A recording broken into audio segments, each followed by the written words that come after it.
Hi, I'm Joanie Marx. I'm a three-time international best-selling author and the creator of 3 acclaimed online courses for UDEMY.com. And this video is a companion to my new article for 60andMe titled Journaling a New Love Story for Yourself After 60. That's a pretty fancy title. So let's talk about why it is beneficial to want to journal a new love story for yourself after 60. When we cross the threshold of 60, we are entering a new era of our life. This means creating a new story on your own terms.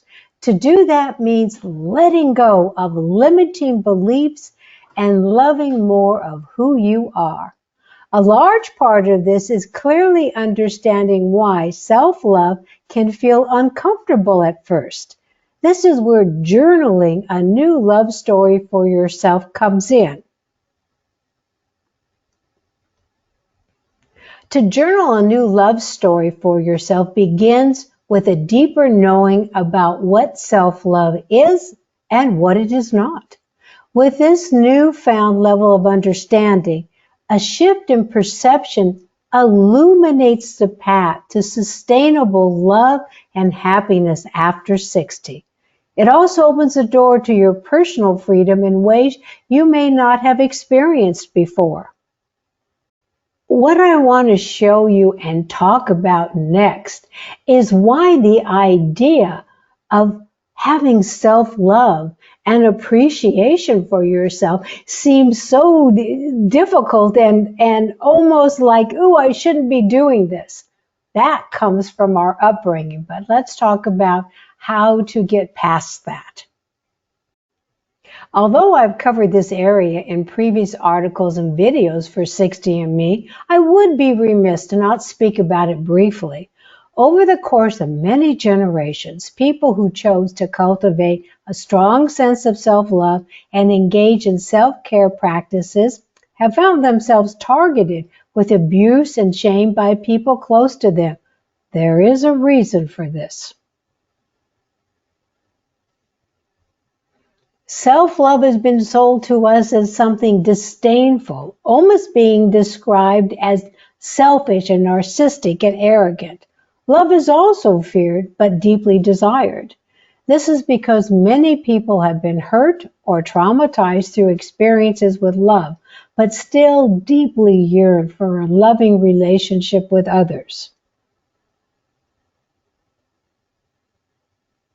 All this leads to both a mistrust of love and a misunderstanding of self-love. So when we reach 60 and we want to create a new, more loving life for ourselves, choices for that new life can feel intimidating and overwhelming. Do you chase after love, or do you become the love you seek? This can stir up anxiety on top of feeling uncomfortable loving more of who you are today. I'm going to suggest that the importance of journaling to help you overcome all of this negativity about loving yourself and understanding the love story that you are creating for yourself is sort of based on my idea that I've shared already, that I'm the storytelling magician, and that for each chapter of my life, I created it by first starting by telling a new and better story. So I'm suggesting that when you start to journal your new love story for yourself, you are in fact creating and beginning a new and better chapter of your life, and journaling is a way to actually put down what this new story is going to be, and how you're going to fulfill this new story, and how you're going to create the life of your dreams right now. When you journal a new love story for yourself, you are rewiring the neural pathways of your brain. This newfound way of seeing yourself creates the foundation for daily practices of self-love and self-care without guilt, shame, or feeling uncomfortable. Journaling is a physical action, just as other forms of self-love and self-care practices are, but they all start within you. These inner and outer practices mitigates the effects of the 7 myths of love and happiness. It also silences your inner critic and the unwanted influence of people's negative opinions about setting healthy boundaries through self-love. To help you integrate what we talked about today, I'd like next to go through 3 thought-provoking journal prompts that's going to help solidify all that we've talked about. Create some time after this video to journal your answers to the following. 1. Journal 30 or more things you love about yourself, and yes, you can do this.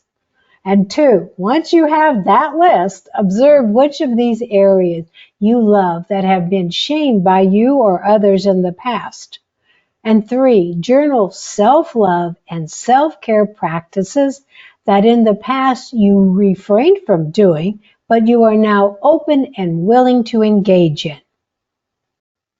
Now, to help make sure that this new story that you're starting to journal actually sticks and goes into the everyday mode of how you're changing your life, what I'm going to do now is share with you a 30-day action item that is based on the traits that you like about yourself and the things you're talking about in your journal.